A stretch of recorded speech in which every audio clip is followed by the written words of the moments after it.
প্রিয় দর্শক, সবাইকে অন্যদৃষ্টি পডকাস্টের নতুন আরেকটি এপিসোডে স্বাগতম। আমি আছি মির্জা আহমদ শরীফ এবং আমার সাথে আছে আহমেদ। বরাবরের মতো আমরা আজকেও বাংলাদেশের কিছু সামাজিক একটা অ্যাঙ্গেল থেকে নিয়ে কথাবার্তা বলবো।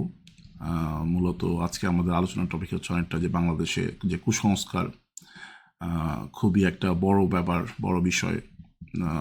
মানে আজকের দিনে আমরা যখন এআই ব্যবহার করছি, রাস্তাঘাটে আমাদের এআই ক্যামেরা দিয়ে গাড়িতে মানে বাসায় মামলা চলে যাচ্ছে, একই সাথে আমরা হচ্ছে প্লেনে উড়ে যাচ্ছি, বিশ্বের বিভিন্ন দেশে রকেটে করে চাঁদে যাচ্ছে, ইন্টারন্যাশনাল স্পেস স্টেশন আছে, আমরা বাংলাদেশে মেট্রো রেল হয়েছে, মানে মানুষ অনেক উন্নত, অনেক কিছু করতেছে। তার মধ্যে আবার একই সাথে বাংলাদেশে আমরা দেখছি যে একটা গাছ নাকি কেটে ফেলার পর সেটা উঠে দাঁড়ায় গেছে।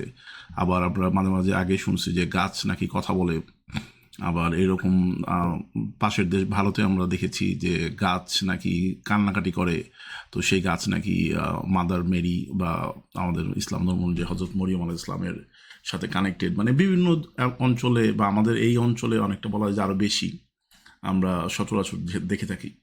তো এইটা কি শুধু যেমন এইটারই বিভিন্ন অ্যাঙ্গেলটা নিয়ে আমরা আজকে আলোচনা করতে চাচ্ছি, মূলত যে এইটা কি আসলে শুধুই সামাজিক ব্যাপার, নাকি এর সাথে আবার বাংলাদেশে যেহেতু সব কিছু নিয়ে একটা বিজনেস একটা ফোকাস থাকে বা মেন্টালিটি থাকে, সেই জায়গা থেকে এটাকে এই কুসংস্কারটাকে পুঁজি করে কেউ বিজনেস করার চেষ্টা করছে কিনা, এবং সেই বিজনেসের হাতিয়ার হিসাবে যেহেতু কুসংস্কারকে ব্যবহার করা যায়, তো তারা আসলে কুসংস্কারটা মানে দূর হইতে দিতেও আগ্রহী না। এইরকম একটা হতে পারে। তো এই ব্যাপারে কি মনে হয় তোমার, হচ্ছে তো কুসংস্কার নিয়ে যদি কিছু বলো। জিনিসটা হলো গিয়ে আরো ভালোভাবে যদি ফ্রেম করা যায় তো বাংলাদেশের কিন্তু প্রেক্ষাপট বলতে হবে যে বিশ্বাসের একটা বাজার হয়ে গেছে। তো হুম, হুম, এর ধর্মীয় বিশ্বাস কিন্তু এটার সাথে কিন্তু কোনো রিলেশন নাই ধর্মীয় বিশ্বাসের সাথে। আর ধর্মীয় বিশ্বাস হলে গিয়ে এটা মানুষের একান্ত ব্যক্তিগত বিষয়। বাট যখন সমস্যাটা যখন শুরু হয় তখন হচ্ছে গিয়ে যে বিশ্বাসকে ব্যবহার করে যখন আমরা একজন আরেকজনকে ভয় দেখাই, তার থেকে টাকা নেওয়ার চেষ্টা করি, তাকে হুম, হুম। প্রতারণা করার চেষ্টা করি। ইভেন কিছু সিরিয়াস কেসে যখন আমরা যদি যৌন আ শোষণ বা আ নিরাপত্তা এগুলোও যখন টানাটানি করা হয়, that's a risky factor হয়ে যায় অ্যাকচুয়ালি। হুম, হুম, হুম।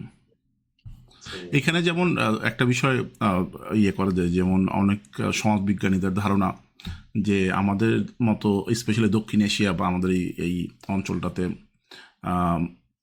প্রযুক্তি যত দ্রুত আগাইছে, মানে তুমি ইন্টারনেট ইউরোপে চলে আসছে, আমেরিকাতে চলে আসছে, বাংলাদেশে ইন্টারনেট চলে আসছে এই নেক্সট মানে কয়েক বছরের মধ্যেই। তোমার কাছে উন্নত সবচেয়ে যে লেটেস্ট মডেলের সেলফোন, ল্যাপটপ, এগুলা বিদেশে যখন পাওয়া যাচ্ছে ওই দিনই অথবা হচ্ছে তার কিছুদিনের মধ্যে তুমি বাংলাদেশেও পাচ্ছ। তো বাংলাদেশে পাওয়া যায়। সমাজ ব্যবস্থায় কি ওই পরিবর্তনটা একই সাথে এত দ্রুত হয়েছে কিনা, না হওয়ার ফলে এই যে টেকনোলজিতে আমরা ওগুলাতে অভ্যস্ত হচ্ছি এখন, যে দেখা যাচ্ছে ওই যে মাজারে বা হচ্ছে গাছ উঠে দাঁড়ায় গেছে বিশ্বাস করতেছে, সে হয়তো তার ওই যে লেটেস্ট মডেলের আইফোন 17 প্রো ম্যাক্স দিয়ে ওই ভিডিও করতেছে, এবং কিন্তু আবার সে ওইটা বিশ্বাস করতেছে যে হচ্ছে গাছ উঠে দাঁড়ায় গেছে। ঠিক আছে। তো এই জিনিসটা তো মানে একটা কনফ্লিক্ট, এইটাও একটা কারণ হইতে পারে যে আমরা একই সাথে দুই ধরনের জিনিস দেখি আর কি। মানুষ সামাজিক আহ, যে বিবর্তন বা পরিবর্তন, এটা তো একটু সময় লাগে হ্যাঁ, মনে হয়।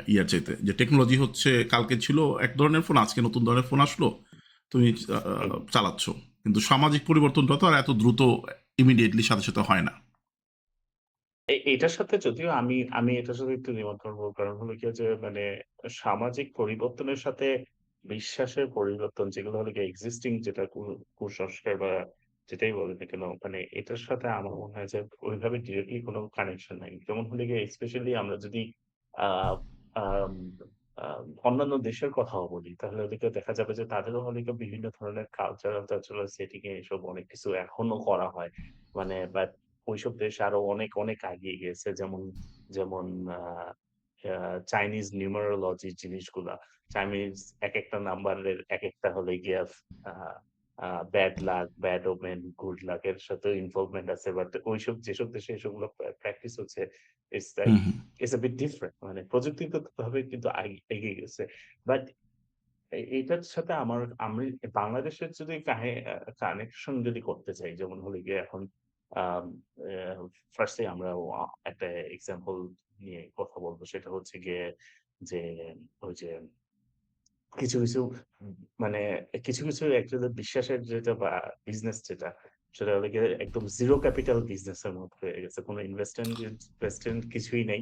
মানুষ এগুলো হলো গিয়ে একজন আরেকজনের কাছ থেকে শুনছে। ওইখানে তারপরে ওইটার হলো গিয়ে মানে একদম আ মানে ওইটা শোনার পর থেকে ওখানে হলো গিয়ে মানুষজন হলো গিয়ে অনেক ডোনেট করা শুরু করছে। অনেক হুম, হুম, টাকা-পয়সা হুম, আসে, হুম। মানুষজন ওখানে আসতেছে মানত-টানত করার জন্য। মানে ইনফেক্ট ইনফেক্ট আমার মনে হয় না যে ওই বিজনেস গুলো they had the intention to do so to begin with, হুম, ঠিক হুম, আছে? হুম। তো পরে না, এটা এটা তো তাই হয় যে ক্লাসিক তোমার, এক্সাম্পল। আরে আমাদের বিখ্যাত সেই ইয়ে আছে না যে লাল সালু, যে গল্পের বই, তো হ্যাঁ, উপন্যাস, সেই লাল সালু উপন্যাসে তো এই রকমটাই দেখায় যে হচ্ছে একটা কবর, সেখানে হচ্ছে আস্তে আস্তে মানুষজনকে, একটা গ্রামের পাশে একজন ভণ্ডলোক, সে ওই গ্রামের মানুষজনকে বুঝায় যে এইখানে হচ্ছে একজন পীর ব্যক্তির অনেক আগে মারা গেছেন, তার কবরস্থানে, এটা আমি বহুদিন পরে খুঁজে পাইছি, তো এখানে হচ্ছে আসলে হ্যাঁ, একটা মাজার করা দরকার বা ইয়ে করা দরকার। তো আস্তে আস্তে সেগুলো তো যেমন অনেক বড় হয়ে ওঠে। তো বাংলাদেশে তো আমরা শুধু যে উপন্যাসেই দেখছি তাও তো না, আমরা তো রিয়েল লাইফেও দেখি এরকম ঘটনা যে হচ্ছে ভুয়া একটা জায়গাকে হয়তো বলা হচ্ছে যে বিশাল কোনো ব্যক্তির কবরস্থান, এবং সেটাকে আবার মাজার হিসাবে ব্যবহার করা।